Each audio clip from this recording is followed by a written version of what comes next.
He is arguably the most recognizable human being who ever lived.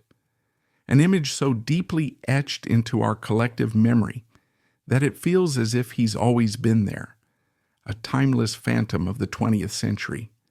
The little tramp, with his funny walk, his twirling cane, and his heartbreakingly optimistic shuffle. For over 100 years, he has made the world laugh, often until it cried. We know the character. We've seen the gags, the shoe eating, the roll dance, the slapstick ballet that turned chaos into art. But what if the real story, the one behind the painted-on smile and the soulful eyes, is far more dramatic, more painful, and ultimately more triumphant than any film he ever made? What if the character who fought so valiantly against poverty, injustice, and loneliness on screen was simply a reflection of the man who created him? A man who was born into a world of such brutal hardship that his survival alone was a miracle.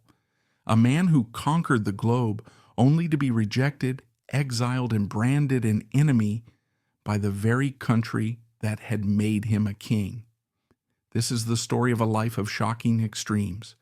From the Victorian workhouse to the pinnacle of Hollywood glamour, from creating the art form of the century to being accused of moral turpitude and communism. It is the story of the fragile, obsessive, brilliant, and deeply wounded soul of Charles Spencer Chaplin. And to understand the man, we must first step into the world that forged him, a world of gaslight, grime, and desperation. Imagine London in the late 1880s, a city at the heart of a vast empire, but a city of stark, cruel divisions. For the wealthy, it was a world of carriages, grand theaters, and limitless possibility. But for the poor, it was a labyrinth of smoke-stained streets, crushing poverty, and the ever-present shadow of the workhouse. This was the London Charles Chaplin was born into on April 16, 1889. There is no official record of his birth, a fittingly uncertain start for a life that would be defined by a search for belonging.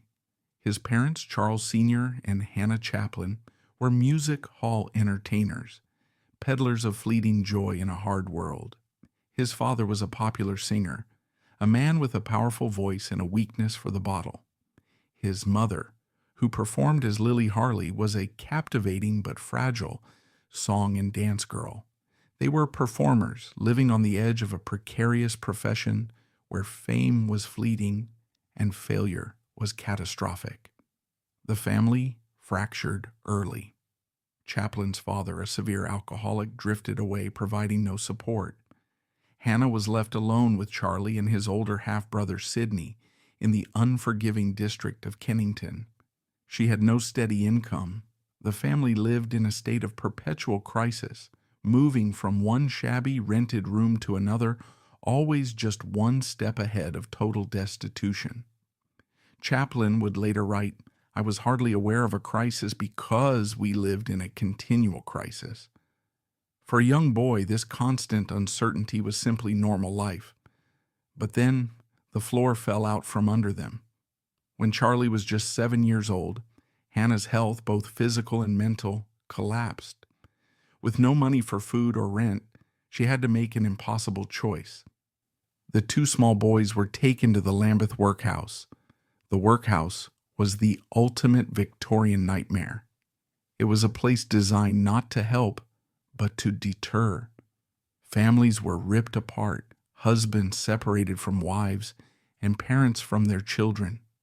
Young Charlie and Sidney had their heads shaved and were stripped of their clothes, replaced by the coarse, humiliating uniform of a pauper. He remembered it as a forlorn existence. For 18 agonizing months, he was an inmate, a number in a system designed to crush the human spirit. He was briefly reunited with his mother, but her respite was short-lived. Her mental state continued to deteriorate, a slow, heartbreaking decline likely caused by syphilis and malnutrition. In 1898, Hannah was committed to the Cane Hill Mental Asylum. For Charlie, now 9, and Sidney, the the world became a terrifying place. They were sent to live with their father, a man they barely knew, whose life had dissolved into alcoholism. The conditions were so horrific that the National Society for the Prevention of Cruelty to Children had to intervene. 2 years later, at the age of 38, Charles Chaplin Sr. was dead from cirrhosis of the liver. The boys were on their own. At 14, Chaplin had the harrowing task of taking his mother back to the asylum himself. As she was led away, he was left utterly alone, wandering the streets of London, sleeping rough and scavenging for food. It was in these depths of abandonment and despair that the seeds of the Tramp were sown. The lonely figure, always on the outside looking in, battling against a hostile world with nothing but his own resilience. The boy who had lost everything would one day create a character beloved by everyone. But first he had to find a way out. And for Charlie, the only way out was the stage. His mother had seen a spark in him, even as a child. She encouraged him to perform, to mimic, to find the humor and the pathos in the people they saw on the street. It was she who, as he wrote, imbued me with the feeling that I had some sort of talent. At the age of 5, during one of his mother's performances, her voice cracked and failed. The audience began to boo. In a moment of either desperation or inspiration, the stage manager pushed little Charlie out from the wings. He sang a popular song, and to the audience's delight, when they threw coins onto the stage, he paused his performance to announce he would pick them up before continuing. The laughter was thunderous. It was his first taste of the intoxicating power of performance. As a teenager, he threw himself into it. He joined a clog dancing troupe, the 8 Lancashire Lads, touring the dreary music halls of England. It was a grueling life, but it was an education. He watched and learned from every comedian, every clown, every performer. He was obsessed not with dancing, but with the mechanics of comedy. He landed his first proper acting role at 14 in a production of Sherlock Holmes, playing Billy the Page Boy. He was a hit. For over 2 years, he toured with the play, finally experiencing a measure of stability. But his true calling was comedy. In 1908, his brother Sidney, already a rising star, secured him a trial with the most prestigious comedy company in Britain, the Fred Karno Company. Karno was the master of slapstick, a pioneer of silent physical comedy. He was initially unimpressed with the pale, puny, sullen-looking youngster who seemed too shy to be a comedian. But on his first night, Charlie lit up the stage. Karno saw the genius and signed him immediately. This was his university. The Karno troupe, which also included a young man named Stan Laurel, specialized in chaotic, hilarious sketches that relied on pure physical skill. It was here that Chaplin honed his craft, perfecting his timing, his athleticism, and his ability to blend comedy with a touch of sadness. One of his most successful roles was that of the inebriate swell, a comically drunk aristocrat. It was a performance that would change his life. In 1910, the Fred Karno Company set sail for North America. Chaplin was the star of the show. In the rough and tumble world of American vaudeville, his precise balletic style of comedy was a revelation. Reviewers called him one of the best pantomime artists ever seen here.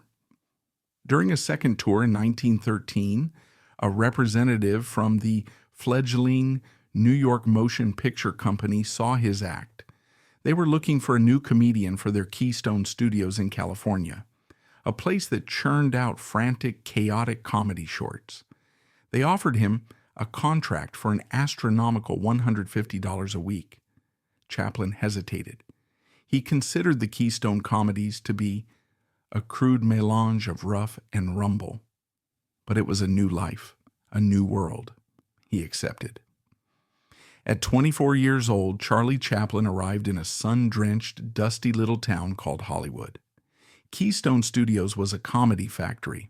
The boss, Max Sennett, was the king of slapstick, and his formula was simple: speed, chaos, and a gag a minute.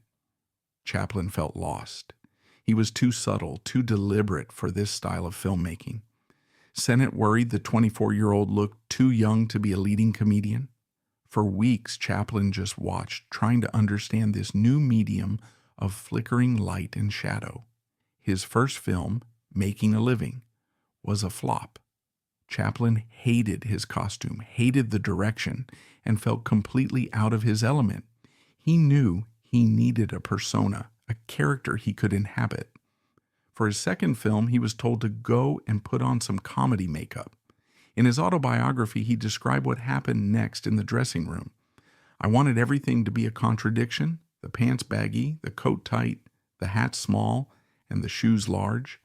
I added a small mustache, which, I reasoned, would add age without hiding my expression. I had no idea of the character. But the moment I was dressed, the clothes and the makeup made me feel the person he was. I began to know him, and by the time I walked on stage, he was fully born. The Tramp debuted to audiences in February 1914. He was an instant sensation. The public had never seen anything like him. Here was a character who was more than just a clown. There was a defiance in his poverty, a dignity in his tatters. Chaplin quickly grew tired of being told what to do. He clashed with his directors, convinced he knew comedy better than they did. After one explosive argument, he was nearly fired. But the exhibitors, the cinema owners, were flooding the studio with requests for more films with the little funny man.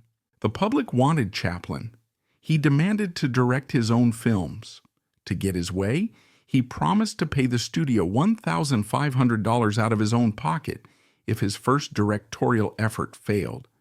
It was called Caught in the Rain, and it was a massive success. From that moment on, Chaplin was in control. He began making a film a week, writing, directing, and starring in the almost everyone. It was, he later recalled, the most exciting time of his career, but he quickly grew beyond Keystone. He moved to S&A Studios in 1915 for the staggering salary of $1,250 a week, plus a $10,000 signing bonus. Here, he had more time, more resources, and more creative freedom. And it was at S&A that the Tramp began to evolve. The character, once a sometimes mean and brutish figure, became softer, more romantic. In the 1915 film The Tramp, Chaplin did something revolutionary for a comedy. He gave it a sad ending. The tramp, having lost the girl, walks down a lonely road, shoulders slumped in defeat. But then, with a little shrug and a flick of his cane, he shuffles optimistically toward the horizon. He had discovered pathos. He was mixing laughter with tears, and the world was captivated. By 1915, America was gripped by Chaplinitis. There were Chaplin dolls, comic strips, and songs. He was the first truly global superstar. When his contract with S&A ended, a bidding war erupted. He signed with the Mutual Film Corporation for $10,000 a week, with a signing bonus of $150,000. That's a total of $670,000 for 1 year's work. At 26 years old, Charlie Chaplin was one of the highest paid people on the planet. The boy from the workhouse had conquered the world. The 12 films he made for Mutual between 1916 and 1917 are considered by many to be his masterpieces of short-form comedy. Films like The Immigrant, Easy Street, and The Adventurer were meticulously crafted jewels of comedic storytelling. He had his own studio, a hand-picked stock company of actors, and unlimited resources. He later called this period the happiest of his career. But even at the height of this success, Chaplin was restless. He was an artist, and he craved total independence. In 1919, in a move that shook the foundations of Hollywood, Chaplin, along with the biggest stars of the day, Mary Pickford, Douglas Fairbanks, and the acclaimed director D.W. Griffith, did something unprecedented. They formed their own distribution company, United Artists. The goal was simple: to give artists complete control over their own work, free from the interference of studio bosses and financiers. It was a revolution, and it would allow Chaplin to create his most ambitious, personal, and enduring works of art. Complete control came with a heavy price. It meant Chaplin was now personally funding his pictures, betting his own fortune on his artistic instincts. The pressure was immense, and it was during this period that his personal life, always tumultuous, began to descend into a pattern of controversy and heartbreak that would shadow him for the rest of his days. Just before forming United Artists, he had entered into his first marriage. Mildred Harris was a 16-year-old actress. Chaplin, then 29, married her quietly after she told him she was pregnant. It was a marriage born of panic and a desire to avoid scandal. The pregnancy turned out to be a false alarm. Chaplin felt trapped and creatively stifled. A year later, Harris did give birth to a son, Norman Spencer Chaplin. The baby was born severely malformed and died after only 3 days. The grief was immense, and the marriage, already fragile, shattered completely. They divorced in 1920. It is impossible to separate this personal tragedy from the film he made immediately afterward. Haunted by the loss of his own son and by the ghosts of his own abandoned childhood, Chaplin began work on his most ambitious project to date, his first feature-length film, The Kid. The story of a lone tramp who discovers an abandoned baby and raises him as his own, only to have the authorities try to tear them apart, was a direct channel for his own pain. He cast a 5-year-old boy named Jackie Coogan, a child of astonishing natural talent. The chemistry between Chaplin and Coogan was electric. The film took over a year to make, a testament to Chaplin's burgeoning perfectionism. He would shoot scenes over and over again, sometimes hundreds of times, until he captured the precise emotion he wanted. The Kid, released in 1921, was a revelation. It was the first film to so perfectly blend slapstick comedy with heart-wrenching drama. The scene where the authorities try to take the crying boy away from the tramp is one of the most powerful in all of cinema. The film was a global triumph, screened in over 50 countries, and it cemented Chaplin's status not just as a comedian, but as a serious artist. He followed it with a bold and commercially risky move. He directed a sophisticated drama, A Woman of Paris, in which he himself only appeared in a brief cameo. The film was a critical success, praised for its subtlety and realism, but the public wanted to see Chaplin as the tramp. It was a box office disappointment, a failure that stung him deeply. He knew he had to return to comedy for his next film, but he was determined to make it an epic. Inspired by harrowing stories of the Klondike Gold Rush, he created The Gold Rush, a film he would later say was the one he most wanted to be remembered by.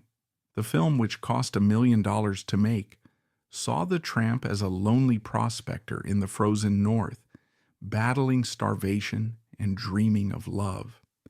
It contained some of his most iconic sequences: the tramp, delirious with hunger, cooking and eating his own boot as if it were a gourmet meal, the cabin teetering on the edge of a cliff, and the beautiful, delicate dance of the rolls.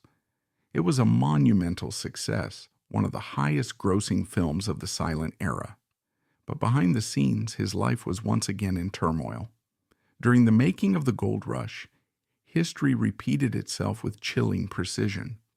He had cast a young actress named Lita Gray as his leading lady. She was just 16 years old. He was 35. When she became pregnant, Chaplin, terrified of a statutory rape charge, married her in secret in Mexico. It was another unhappy, disastrous union. He had 2 sons with Lita, Charles Jr. and Sidney, but he avoided home, burying himself in his work at the studio. The marriage ended in a bitter, sensational divorce. Lita's legal complaint, which accused Chaplin of infidelity, abuse, and perverted sexual desires, was leaked to the press. The story became a global headline. Moral crusaders and religious groups called for his films to be banned. Chaplin, the world's most beloved man, was now being painted as a monster. He suffered a nervous breakdown, and the production of his next film, The Circus, was halted for months. He eventually settled the divorce for an unprecedented $600,000. But the scandal left a deep and permanent scar. He was so traumatized by the experience that he omitted any mention of the circus from his autobiography. As Chaplin was reeling from his personal crises, a technological earthquake was shaking Hollywood to its core: sound. In 1927, the jazz singer had audiences flocking to see a movie that talked and sang. The silent era was dying. For most stars, the choice was simple: adapt or perish. But Chaplin was different. The Tramp was a universal character, understood in every corner of the globe precisely because he did not speak. His art was pantomime, a language of gesture and expression. To give the Tramp a voice, he feared, would be to destroy him. As Hollywood scrambled to convert to sound, Chaplin made a defiant, audacious decision. He would make another silent film. He was, as he said, a pantomimist, and in that medium I was unique and, without false modesty, a master. He began work on City Lights, the story of the Tramp falling in love with a blind flower girl. He was obsessed with perfection, spending nearly 3 years and shooting over 300 days to complete the film. He drove his leading lady, Virginia Cherrill, to distraction with his endless retakes. The final scene alone, in which the now cured girl sees the Tramp for the first time and realizes this shabby, pathetic man is her noble benefactor, took months to get right. By the time City Lights was released in 1931, silent films were an ancient relic. Many predicted a colossal failure, but Chaplin's gamble paid off. The film was a masterpiece, a staggering artistic and commercial success. Critics hailed it as proof that true art could transcend technology. The closing scene is still regarded by many as the greatest single piece of acting in film history.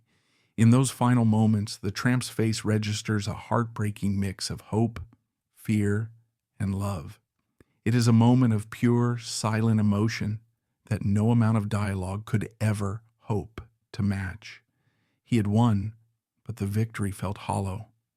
The world had changed. He took a long break from filmmaking, traveling the world for 16 months. He met with thinkers and leaders like Mahatma Gandhi and Winston Churchill.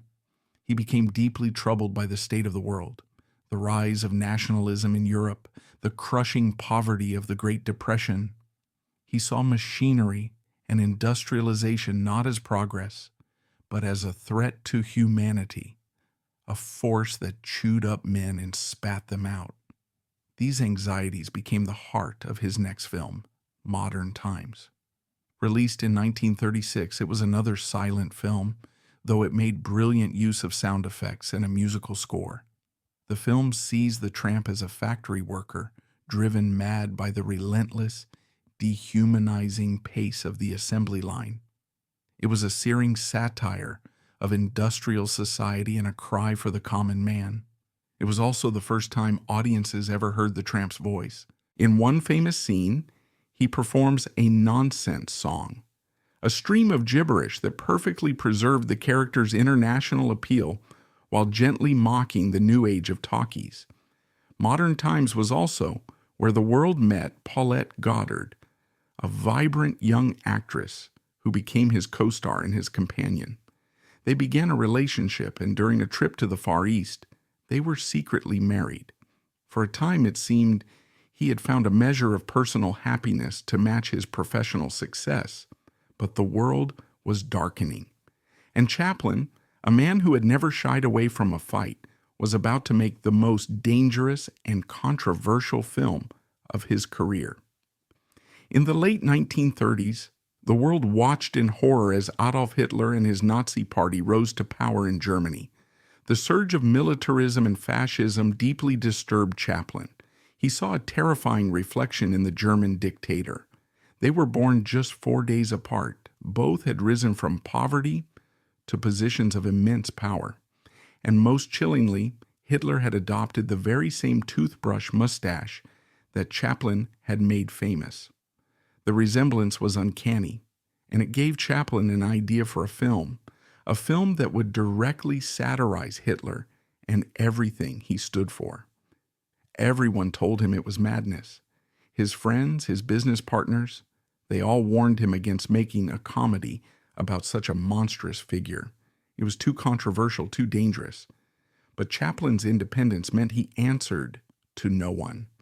"I was determined to go ahead," he wrote, "for Hitler must be laughed at." He spent 2 years writing the script for The Great Dictator. It would be his first true sound film. He recognized that to deliver a political message, he needed dialogue. In the film, he played a dual role. He was Adenoid Hinkle, the pompous, ranting dictator of Tomania, a brilliant and ridiculous parody of Hitler. And he was a humble, persecuted Jewish barber who bears a striking resemblance to Hinkle. The plot revolved around a case of mistaken identity, allowing the barber to ultimately take the dictator's place. Filming began in September 1939, just 6 days after Britain declared war on Germany. The production was shrouded in secrecy. Chaplin was taking an enormous risk. The film was released in 1940 to a world at war. It was an immediate sensation, one of the biggest box office hits of the era. But the ending and its overt political message generated a storm of controversy that would mark the beginning of a long, slow decline in his popularity in America. In the film's final 5 minutes, Chaplin abandons the character of the barber. He looks directly into the camera, directly at the audience. And as Charlie Chaplin himself, he delivers one of the most passionate and powerful speeches in film history. It is a plea for humanity, a condemnation of greed, hate, and intolerance, and a vision of a world united by kindness and decency. For many, it was an act of profound courage. For others, it was unforgivable. He was a comedian, a clown. Who was he to preach to them? The overt political sermonizing made many uncomfortable.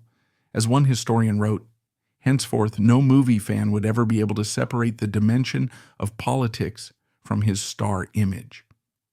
The line between the artist and the activist had been erased. And in the paranoid, politically charged atmosphere of 1940s America, Chaplin had made some powerful enemies. The FBI, under its deeply suspicious director J. Edgar Hoover, had already started a file on Chaplin. They noted his friendships with suspected leftists and his support for various progressive causes. His powerful speech was seen not as a plea for peace, but as something far more sinister.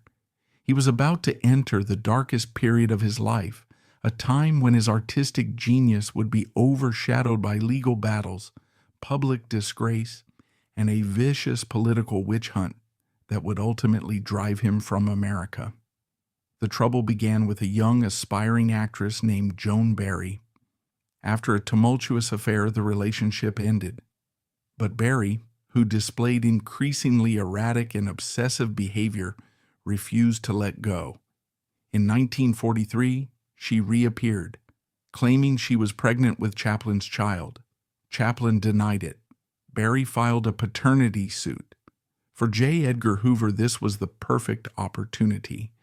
The FBI launched a smear campaign feeding scandalous stories to gossip columnists like Hedda Hopper.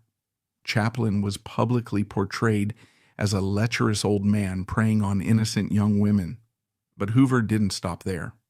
The FBI indicted Chaplin on 4 federal charges, the most serious being a violation of the Mann Act, a law prohibiting the transportation of women across state lines for immoral purposes. It was a flimsy, politically motivated charge, but it carried a potential prison sentence of 23 years. The trial was a media circus. Though he was acquitted of the Mann Act charges, the damage was done. The paternity suit was even worse. Despite a blood test that proved he could not be the father, evidence deemed inadmissible in court at the time, the jury, swayed by the prosecutor's relentless attacks on his character, declared him to be the father. He was ordered to pay child support until the child turned 21. The public image of the lovable little tramp was being systematically destroyed, replaced by a caricature of a morally bankrupt foreign degenerate. In the midst of this living nightmare, something remarkable happened. He met Una O'Neill, the 17-year-old daughter of the celebrated playwright Eugene O'Neill. Chaplin was 54. To the world, it looked like yet another scandalous affair, but for Chaplin, it was salvation. He described meeting Una as the happiest event of my life.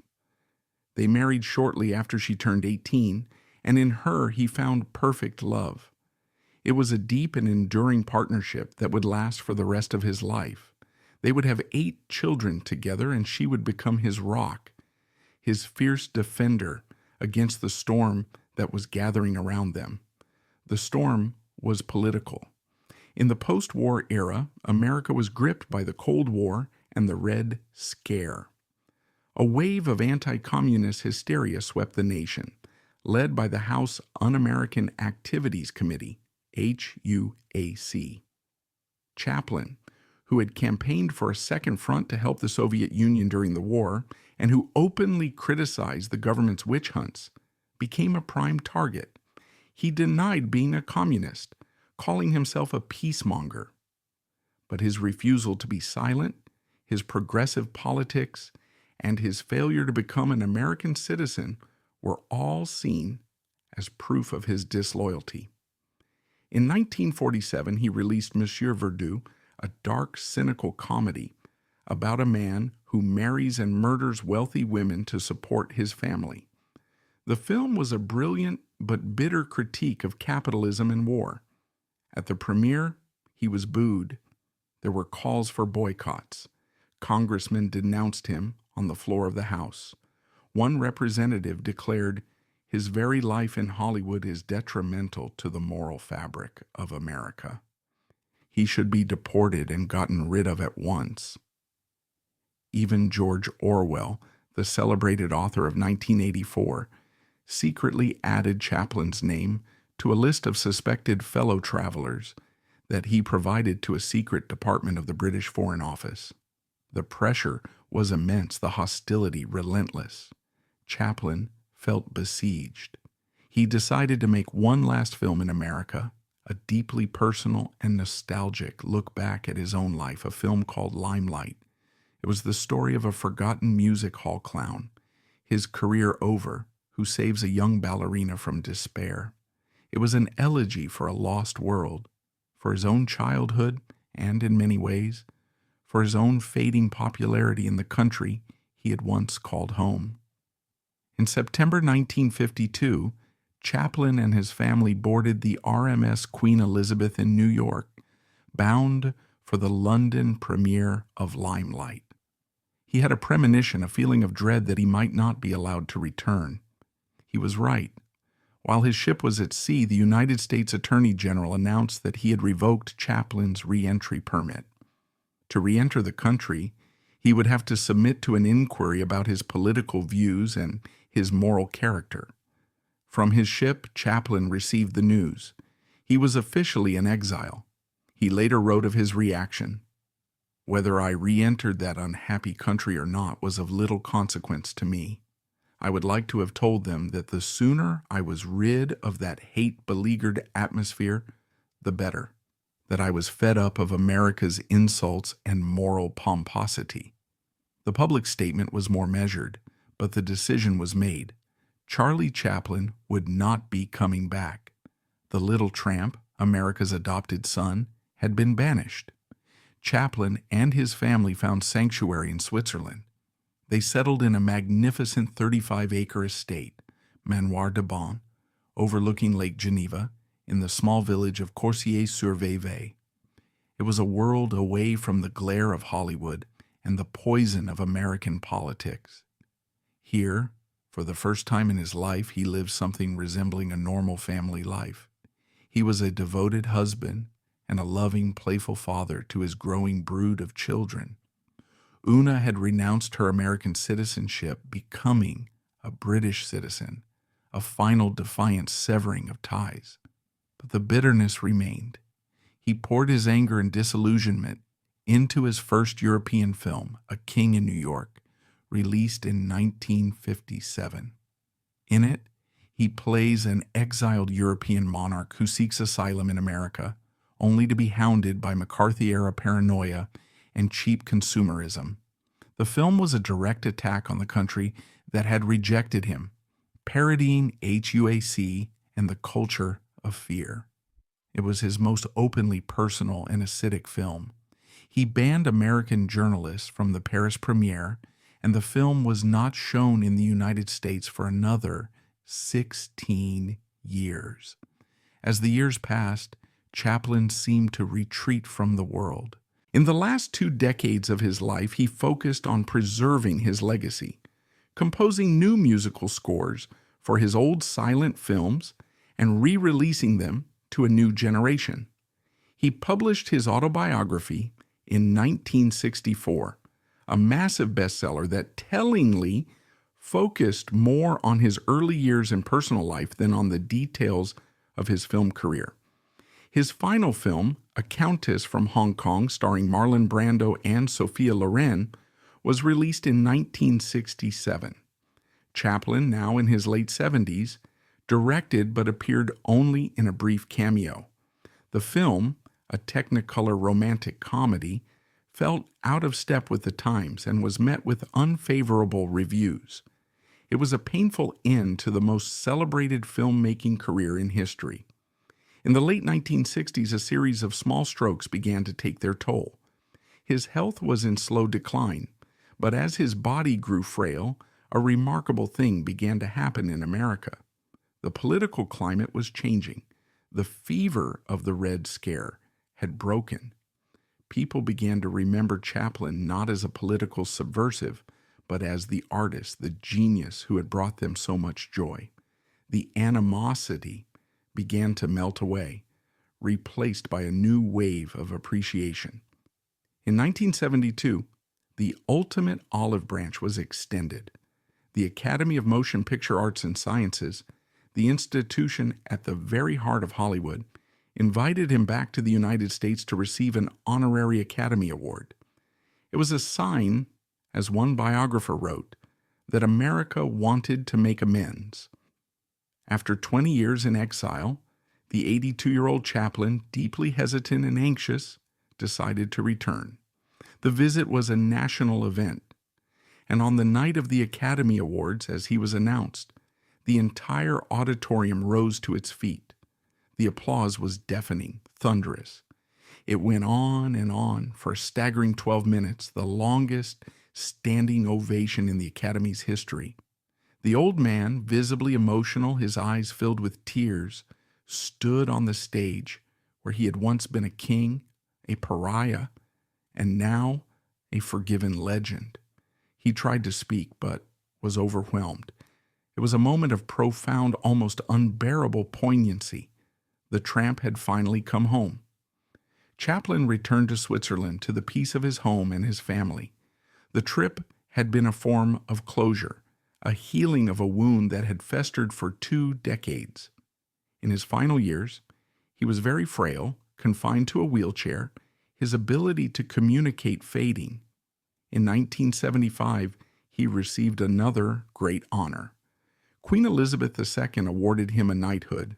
Sir Charles Spencer Chaplin, the boy from the workhouse, had come a very long way. On Christmas Day, 1977, Charlie Chaplin died peacefully in his sleep at his home. He was 88 years old. He was buried in a small private ceremony in the cemetery of Coursier-sur-Vevey. But even in death, A final, bizarre, and darkly comic chapter was yet to be written.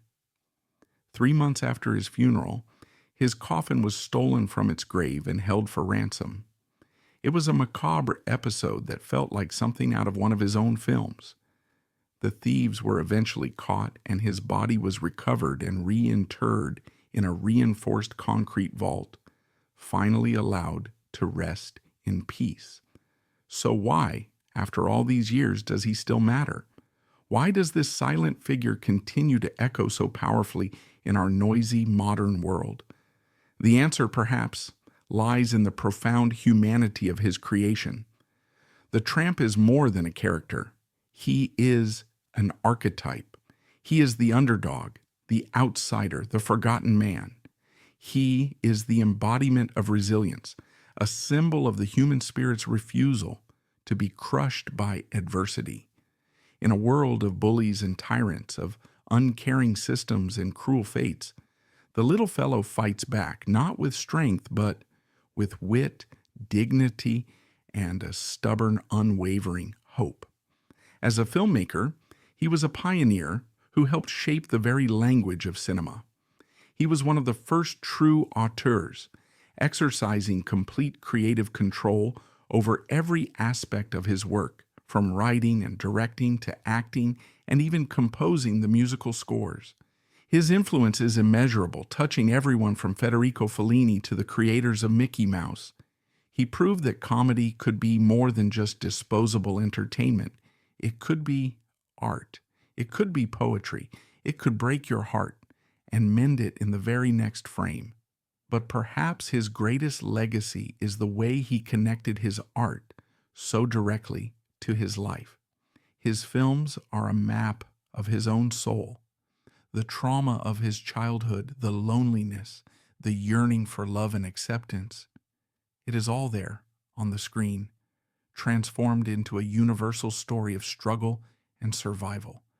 He took his personal pain and spun it into a gift for the entire world. He was a man of staggering contradictions, a perfectionist who could be a tyrant on set, yet created films of incredible tenderness, a man who craved love and family, yet left a trail of broken marriages and personal scandals, a multimillionaire who never forgot the sting of poverty and became a champion for the poor, a global icon of joy who battled private demons and suffered the humiliation of public disgrace and political exile.